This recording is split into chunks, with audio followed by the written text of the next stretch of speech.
사사기서 우리가 네 번째 시간입니다. 오늘 우리가 함께 읽은 이 본문의 말씀은 사사기 서론 가운데서 가장 마지막 부분입니다. 1장 1절부터 3장 6절까지의 내용이 사사기 전체의 서론에 해당된다. 그런 말씀을 드렸는데요.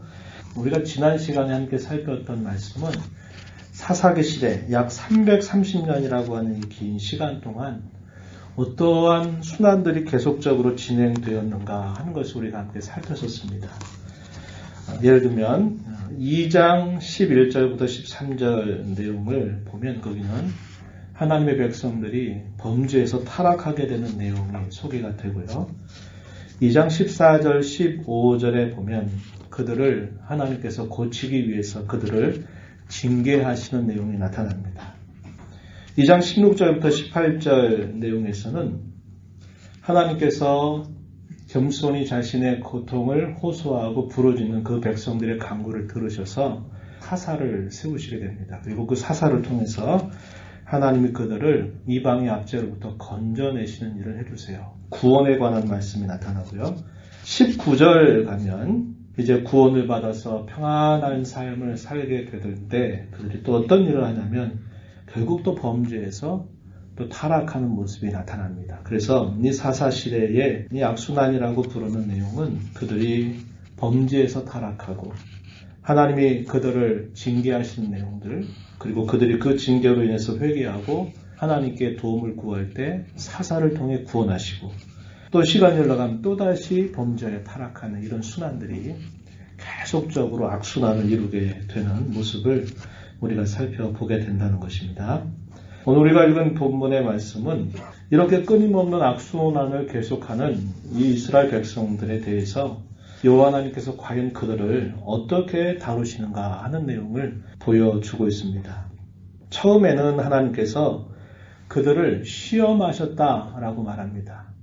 이 시험한다라는 말은 우리가 뒤에 가서 살펴보겠지만 그들의 실력이 어떠한지 그들이 어떻게 행할지를 테스트한다라는 의미를 가지고 있어요. 처음에는 시험을 하는데 마침내는 이스라엘 백성들의 계속적인 반역에 대해서 하나님께서 징계하신다라는 이 내용이 소개가 되고 있습니다. 오늘 우리가 읽은 2장 20절부터 23절 내용에 보면 하나님께서 그들을 어떻게 다루시는가 하는 것을 우리가 확인할 수 있는데요. 2장 20절 말씀 한번 보시기 바랍니다. 이 백성이 내가 그들의 조상들에게 명령한 언약을 어기고 나의 목소리를 순종하지 아니하였다. 조금 전에 말씀드렸던 것처럼 타락을 하고 구원을 경험하고 또다시 타락하는 이런 내용들을 계속 반복하는 것에 대해서 하나님께서 그렇게 말씀하시는 것입니다. 하나님께서 그 악순환에 대해서 어떻게 말씀하시는가? 이방 민족들을 쫓아내지 아니하시겠다. 그대로 내버려 두시겠다. 이렇게 말씀을 해주십니다. 그러한 이유는 읽었던 말씀처럼 이스라엘 백성들이 끊임없이 언약을 어기고 여호와 하나님의 목소리를 청종하지 않게 되니까 하나님께서 그렇게 하시는 겁니다. 21절 말씀에 한번 보시죠. 나도 여호수아가 죽을 때에 남겨둔 이방 민족들을 다시는 그들 앞에서 하나도 쫓아내지 않을 것이다. 이렇게 하나님께서 말씀을 하십니다. 여기서 우리가 좀 주목해 볼 표현이 있어요. 그게 뭐냐면 여호수아가 죽을 때 남겨둔 이방 민족들이라고 하는 표현입니다. 여호수아가 살던 시절에 그 이방의 민족들을 다 정복하지 못한 채 하나님께서는 이 여호수아를 불러가십니다. 여호수아야, 이 정도면 됐다. 이렇게 하면서 이 여호수아를 불러가시는 겁니다. 만약에 여호수아가 더 살게 되었다면 이 여호수아가 뭘 했을까요? 하나님의 말씀대로 나머지 모든 땅들을 다 정복하는 일을 멈추지 않았을 겁니다. 그런데 하나님은 여호수아에게 이만 됐다. 그 정도만 해라. 그리고 하나님께서 이 여호수아를 데려가시게 됩니다.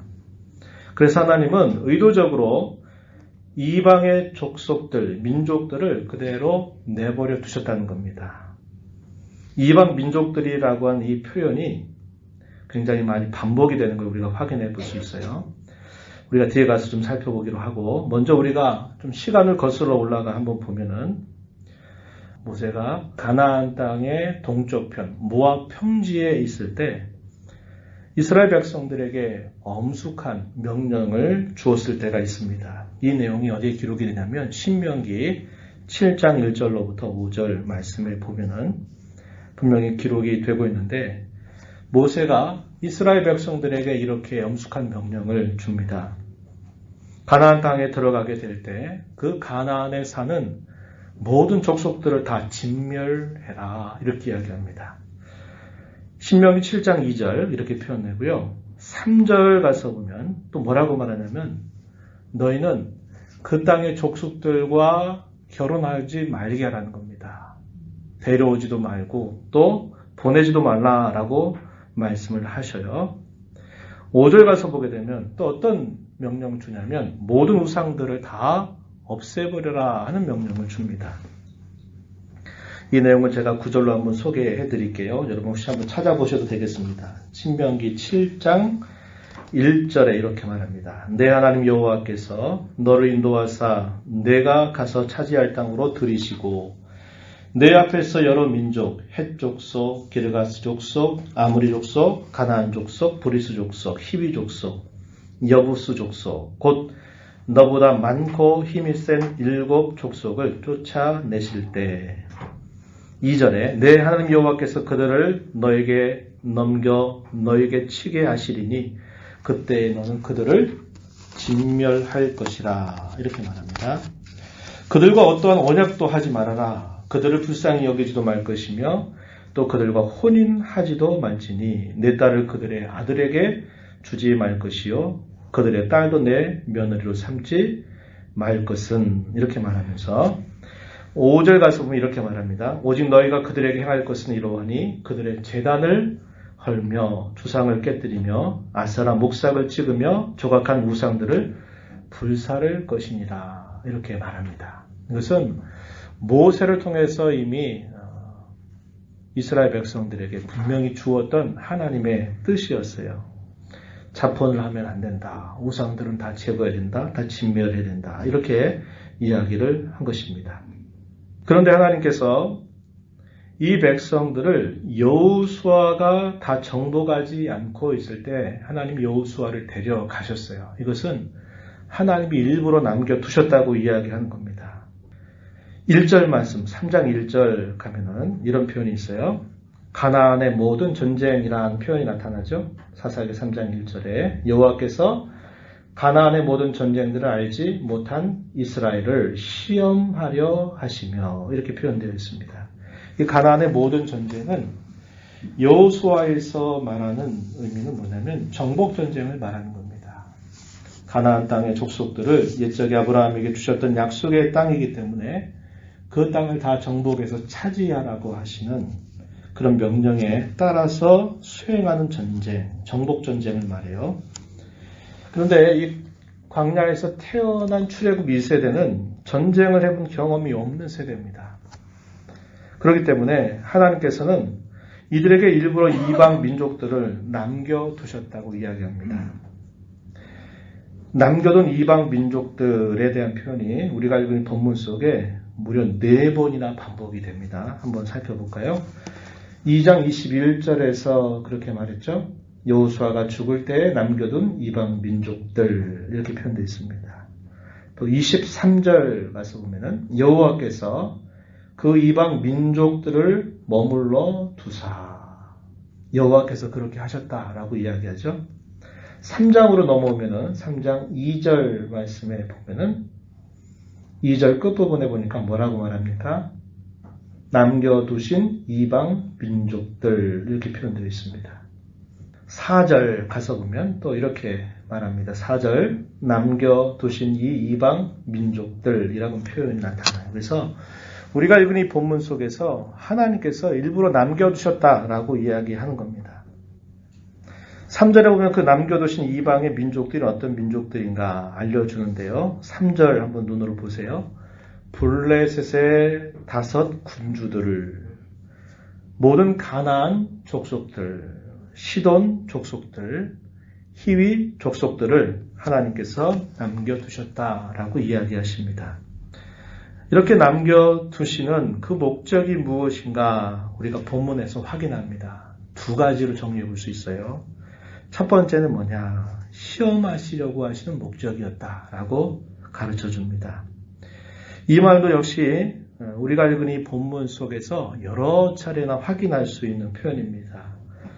2장 22절 끝부분에 가면 그들을 시험하려 함이라 이렇게 표현했죠. 3장 1절에서 끝부분에 가면 이스라엘을 시험하려 하시며 이렇게 표현되어 있습니다. 4절 가서도 보면은 뭐라고 표현합니까? 이스라엘을 시험하사 이렇게 표현되어 있죠. 그래서 우리가 읽은 본문 속에 이 시험하다라는 표현이 3번이나 반복이 됩니다. 그 시험의 목적에 대해서 또 어떤 것을 우리가 생각해 보게 되면 이 시험하는 것은 진짜 실력이 어느 정도인가를 판가름하게 하는 목적이 있어요. 우리 학교에서 시험을 치는 목적과 똑같은 겁니다. 왜 시험 칠까요? 수업의 내용을 잘 이해하고 그걸 잘 기억하고 있는지 아니면 그렇지 못하고 있는지를 이 시험을 통해서 점수로 그의 실력을 나타내 주는 뜻이 있는 겁니다. 하나님은 우리를 쓰러뜨릴 목적을 가지고 시험을 하시는 분은 결코 아니에요. 그러나 너가 어느 정도의 실력을 가지고 있는지를 우리에게 깨닫게 하시려고 이러한 시험을 하시기도 하시는 겁니다. 하나님이 모르셔가지고 시험하시는 건 아니겠죠. 우리 학교에서 시험 보는 거는 제가 수업은 잘 들은 것 같은데 얼마나 많이 알고 있나 한번 봐야 되겠다. 그래서 시험을 통해서 제가 이 정도 되는구나. 이걸 알아차리게 됩니다. 그런데 하나님이 이렇게 테스트 하실 때는 이미 다 알고 계세요. 왜요? 하나님은 모든 걸 아시는 분이기 때문에 그렇습니다. 그런데 왜 시험하십니까? 자기가 자기의 실력이 어느 정도인가를 알지 못하기 때문에 하나님이 그런 계기를 통해서 네가 이 정도라는 것을 그에게 깨닫게 하시는데 그 목적이 있는 것입니다. 자신들이 지금까지 살아온 것이 하나님의 은혜로 살아온 것인 줄을 그들이 알지 못하거나 하나님의 능력으로 말미암아 이제까지 자신들이 살아온 것을 잊고 살아서 마치 자신들의 능력으로 자신들이 그렇게 지금까지 그 모든 어려움들을 극복하고 살아온 것인 줄로 알고 있는 그들에게 너희 진짜 실력이 어느 정도인지 내가 너희에게 보여주겠다, 깨닫게 하겠다라는 그런 의도를 갖고 시험을 하시는 겁니다. 이런 시험 앞에 그들은 무엇을 배워야 되느냐? 하나님, 제가 별게 아니었군요. 제가 이 정도밖에 안 됐군요. 이것을 그들이 배워야 합니다. 이걸 다르게 말하면 겸손을 배우는 겁니다. 겸손. 야, 이제까지 내가 이렇게 많은 걸 얻고 그 많은 어려움들을 극복해서 살아온 게 이게 내가 잘해서 뭔가 이렇게 된 것 같이 생각했는데 막상 테스트를 해보니까 이게 아니었구나. 이게 내 힘으로 내 지혜로 내 실력으로 이렇게 해온 게 아니라 하나님이 이렇게 해주신 거구나 하는 것을 깨닫게 하시는 겁니다. 두 번째 목적은 뭐냐? 계속적인 이방 민족들을 남겨두신 것은 그들이 계속적으로 전쟁을 수행해야만 된다는 것을 보여주는 겁니다. 그러면서 그 전쟁에서 내가 어떻게 하면 이기고 내가 어떻게 하면 패하는가를 그들에게 가르쳐 주시려고 하는 목적이 있어요. 이 목적에 대해서 오늘 우리가 읽은 본문 가운데 2절 말씀 한번 보시죠. 2절. 이스라엘 자손의 세대 중에 아직 전쟁을 알지 못하는 자들에게 전쟁한 것을 가르쳐 알게 하실 목적이었다는 겁니다. 전쟁은 피할 수 없다는 것을 그들이 알게 되는 거고 그 전쟁에서 어떻게 했더니 승리하더라, 어떻게 했더니 패배하더라 하는 것을 교훈 삼아서 결국 그들로 하여금 그 싸움에서 승리하게 하는 법을 가르쳐 주시려고 하시는 그런 목적을 가지고 하나님께서 이방의 민족들을 남겨두셨다고 하는 겁니다. 이럴 때 승리의 비결이 과연 어디에 있는가? 우리가 이 사사기를 통해서 확인하게 되는 분명한 하나의 비결은 뭐냐? 하나님 말씀에 대한 온전한 순종에 있다라는 것을 가르쳐 주셔요. 왜 그 백성들이 계속적으로 이방 민족들에게 압제와 괴로움을 당하느냐? 하나님께서 하셨던 그 말씀을 순종하는 그 노력에서 도중에 그만둔 겁니다. 힘들다고, 어렵다고, 저 사람들은 너무나 강력하다고, 저 사람들은 우리가 갖지 않은 무기를 이미도 가지고 있는 사람들이고, 저 사람들이 있는 곳은 너무나 강력한 요새이기 때문에 우리 힘으로는 도무지 할 수 없다. 그래서 도중에 그 싸움을 그만두어 버리니까 결국 그들 남겨준 그 백성들에 의해서 괴롭힘을 당하면서 압제를 당하게 된 일들이 따라오게 됐던 겁니다. 이걸 반대로 말하면 승리의 비결은 온전한 순종에 있다는 것을 배우게 되고, 또 하나는 이기려면 강해야 된다는 겁니다. 강해야 된다. 근데 이 강하다라고 하는 말의 어원을 따라가 보면 이 말이 어디로부터 나온 말이냐면 달라붙다라는 그 의미에서 이 강하다라는 말이 나와요. 또 다르게는 묶이다, 묶여있다라는 그 말에서 이 강하다라는 말이 나오게 된다는 겁니다. 이게 무슨 말일까요? 강하다라는 것은 내가 하나님 앞에 얼마나 묶여 있는가, 내가 하나님 앞에 얼마나 부착하는가, 얼마나 그분에게 달라붙어 있는가 하는 것이 결국 강하냐 그렇지 않느냐라는 것을 보여준다는 겁니다. 가끔씩 그런 비유를 들죠. 종이 한 장 이렇게 그냥 한 장만 있으면 이거 그냥 손가락을 찔러도 이거는 구멍이 뚫려버려요. 그런데 이 종이 한 장이 벽에 딱 달라붙어 있다고 생각해 보세요. 그럼 이 종이 한 장을 뚫을 수가 없는 거예요. 우리는 참 연약하죠. 그런데 연약하지만 우리가 하나님에게 완전히 달라붙게 되면 그 하나님의 강하심이 우리의 것이 되는 거죠. 이게 바로 진정한 의미에서 강함이다라고 성경은 가르쳐 주고 있는 겁니다.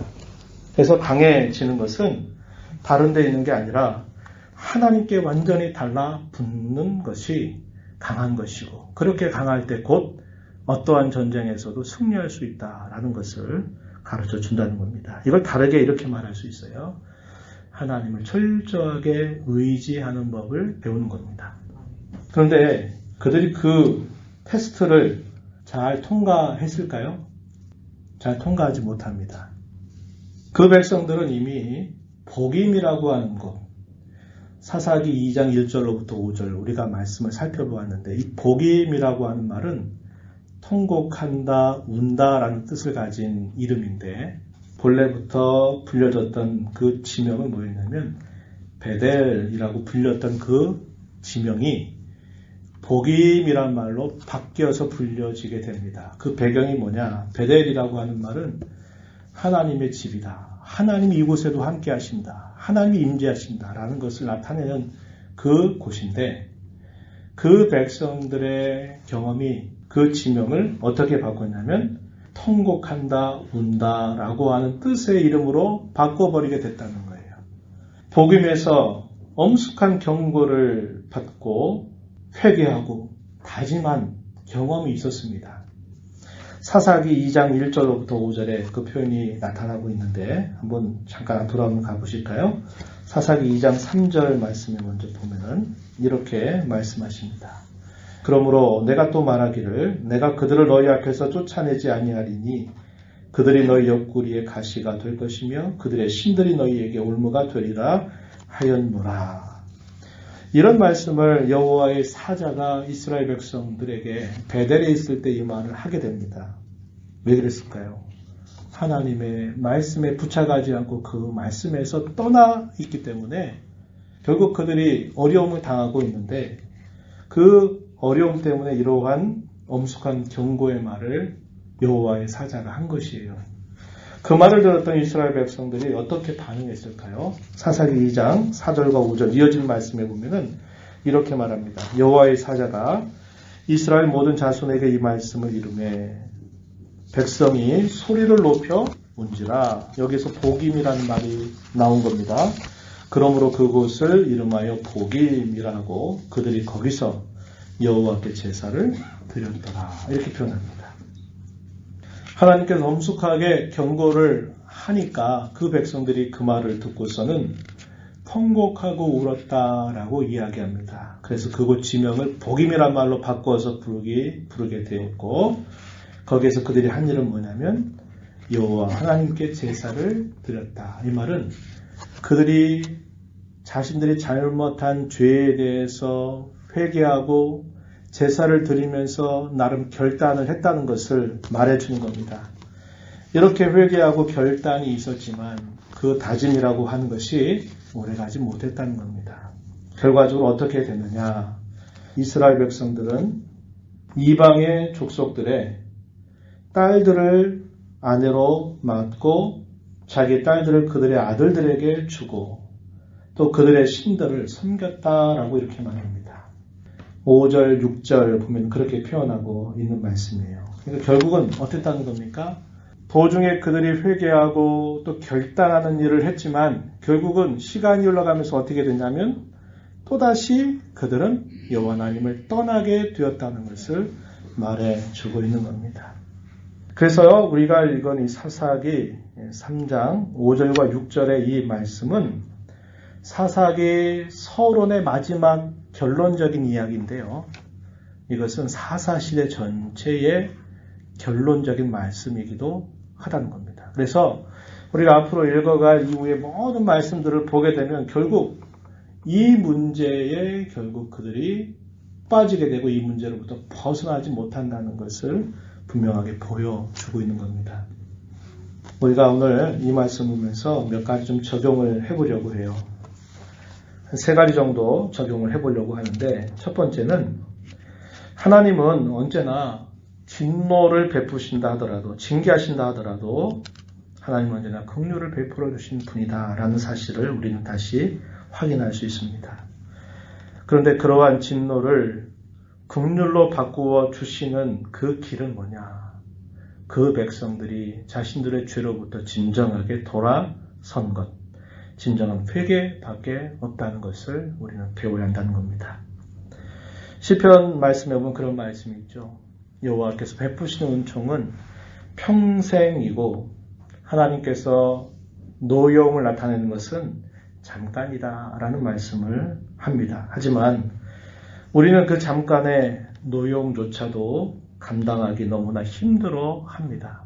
하나님 왜 이런 어려움이, 왜 이런 시련이 내게 이렇게 와야만 됩니까? 너무 힘듭니다. 너무 아픕니다. 이렇게 우리는 힘들어해요. 그런데 그러한 노여움으로부터 우리가 벗어날 수 있는 길은 다른 어느 것이 아닙니다. 오직 하나예요. 그게 뭐냐? 진정한 회개에 달려있다 라고 하는 것입니다. 그런데 우리가 사실상 이런 진정한 회개라는 것에 대해서 낯선 자세를 갖는 경우가 참 많아요. 사탕발림을 하는 것처럼 그냥 우리가 회개를 그렇게 습관적으로 할 때가 굉장히 많습니다. 습관적으로 입을 열면 내가 알고 지은 죄 모르고 지은 죄 다 용서해달라고 뭉뚱그려서 그 죄를 용서해달라고 우리가 말 표현을 하면서 그걸 회개라고 생각할 때가 많습니다. 그렇게 말하는 회개는 참으로 어려운 것입니다. 낯선 것입니다. 그러나 또 한편 이 회개는 어떤 의미에서는 굉장히 쉬운 것이에요. 어떻게 보면 어렵고 어떻게 보면 쉬울까요? 우리의 마음의 중심을 하나님 앞에 진심으로 쏟아내느냐, 그렇지 않느냐에 달려있다는 겁니다. 우리의 중심을 하나님 앞에 쏟아내지 않고 회개 기도를 아무리 많이 한다 한들 그것은 회개 기도가 되지 못하는 거예요. 그러나 우리가 하나님 앞에 진심으로 우리의 마음을 다 쏟아내고 우리의 모든 죄들을 하나님 앞에 낱낱이 간절하게 하나님 앞에 쏟아내게 될 때 그 회개는 참으로 쉬운 것이 될 수 있어요. 그런 회개는 노여움으로부터 우리를 하나님의 은혜로 빨리 우리의 삶을 전환시켜주는 유일한 길이 된다고 하는 겁니다. 여러분 한번 돌아보시기 바랍니다. 진정한 회개를 할 때 우리는 그 회개를 통해서 하나님이 주시는 마음의 평화가 있고 우리의 양심이 회복되는 걸 확인할 수 있고 우리의 심령 속에 기쁨이 솟아나는 걸 경험할 수 있어요. 그러나 그렇지 않고 그저 내가 잘못했다고 그냥 무조건 별 생각 없이 아니면 습관적으로 용서해달라고 말할 때는 그러한 것이 우리에게 느껴지지 않는 거죠. 회개는 했다고 말을 하지만 내 마음의 변화는 아무것도 없고, 내가 그렇게 기도했다고 말하지만 그 기도 이후에 하나님이 우리 마음속에 주시는 그 평안과 기쁨을 우리가 확인하지 못한다면 그거는 진정한 회개가 되지 못한다는 겁니다. 그래서 우리는 돌아보아야 돼요. 하나님의 노여움으로부터 그분의 은혜로 전환하기 위해서는 참되고 진실한 회개가 있어야 되는데, 그 진실한 회개는 어떻게 하면 어렵고 어떻게 하면 쉽다라는 것을 꼭 기억해서 우리가 하나님의 그 은혜를 더 힘입어 사는 일에 힘을 기울여야 되겠다는 겁니다. 두 번째는 조금 전 우리가 살폈던 말씀처럼 사사기 2장 1절로부터 5절에 보면 복임에서 그들이 받았던 교훈이 있었죠. 복임이라고 하는 것. 너희가 왜 이렇게 어려움을 당하고 괴로움을 당하느냐. 그것은 하나님께서 너에게 하셨던 그 말씀에 대하여 너희들이 그 말씀을 진정으로 순종하지 않았기 때문이다 라고 말하면서 그들이 너희에게 가시가 되고 올무가 될 것이다 라고 이렇게 말했을 때 그 말씀을 들으면서 통곡하고 울면서 하나님 앞에 잘못했다고 얘기하고 제사를 드리면서 결단을 했지만, 그러나 그것이 있었다 그래서 모든 게 상황이 바뀌었던 것은 아니었다는 겁니다. 여호와의 사자가 복임으로 올라와서 그들을 경고하셨던 말씀을 어겼을 때 책망하죠. 그들은 울면서 회개하고 제사를 드렸습니다. 그러나 시간이 흘러보니까 결과는 변하지 않았다는 겁니다.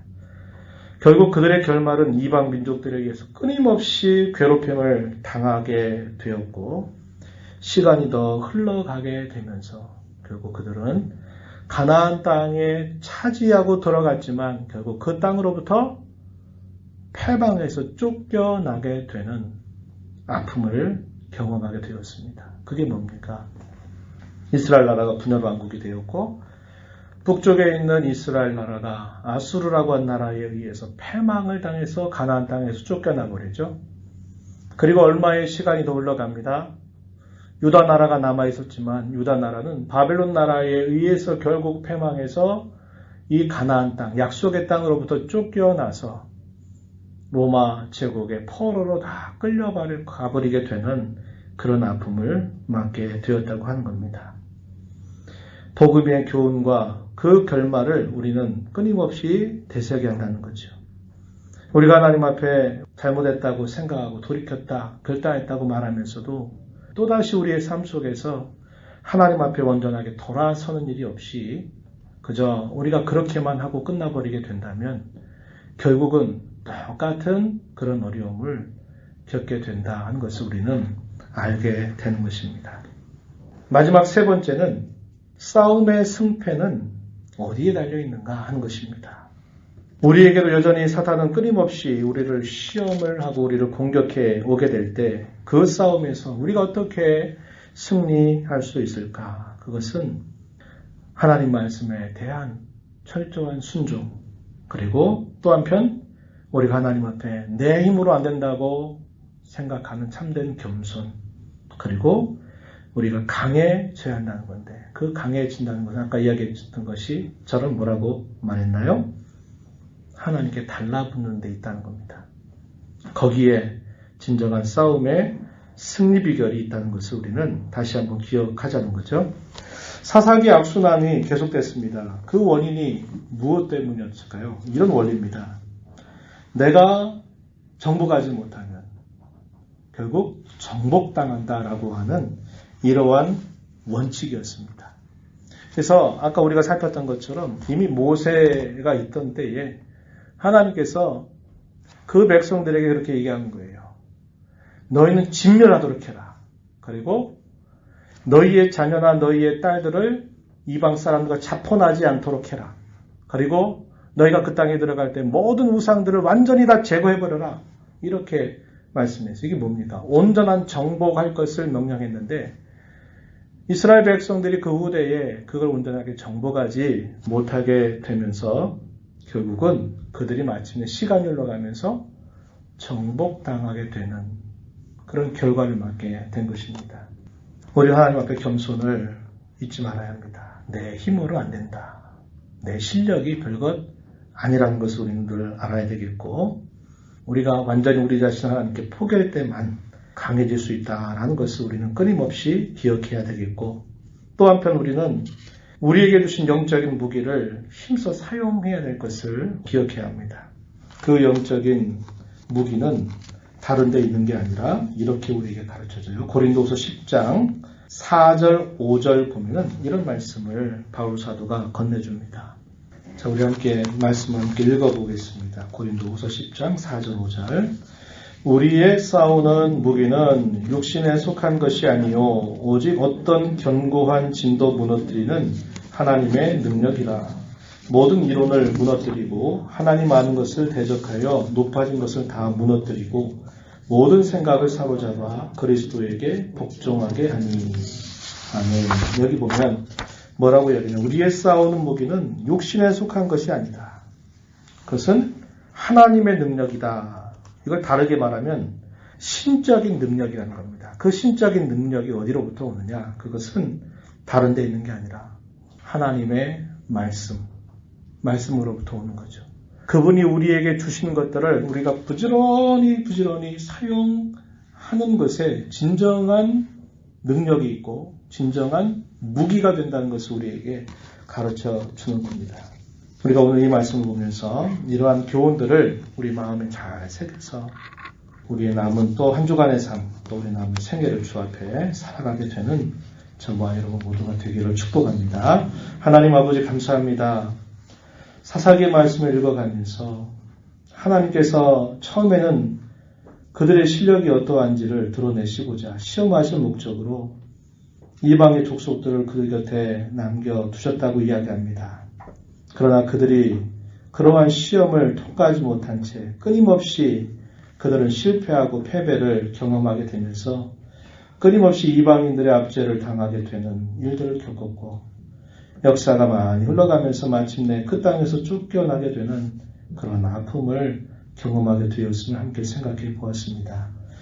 오늘 저희들에게 주께서 말씀하신 교훈을 마음에 새기면서 우리가 이 땅에서 영적인 싸움을 끊임없이 싸워나갈 때 승리할 수 있는 유일한 길은 겸손하게 하나님 앞에 우리 자신을 온전히 달라붙여서 주님의 말씀에 온전히 순종하는 데 있음을 깨우쳐 주시오니 이 말씀 마음에 깊이 새겨서 언제나 승리의 싸움을 싸워 주께 영광을 돌리며 주의 몸된 교회를 유익되게 하는 저희들 모두가 되도록 인도하여 주옵소서.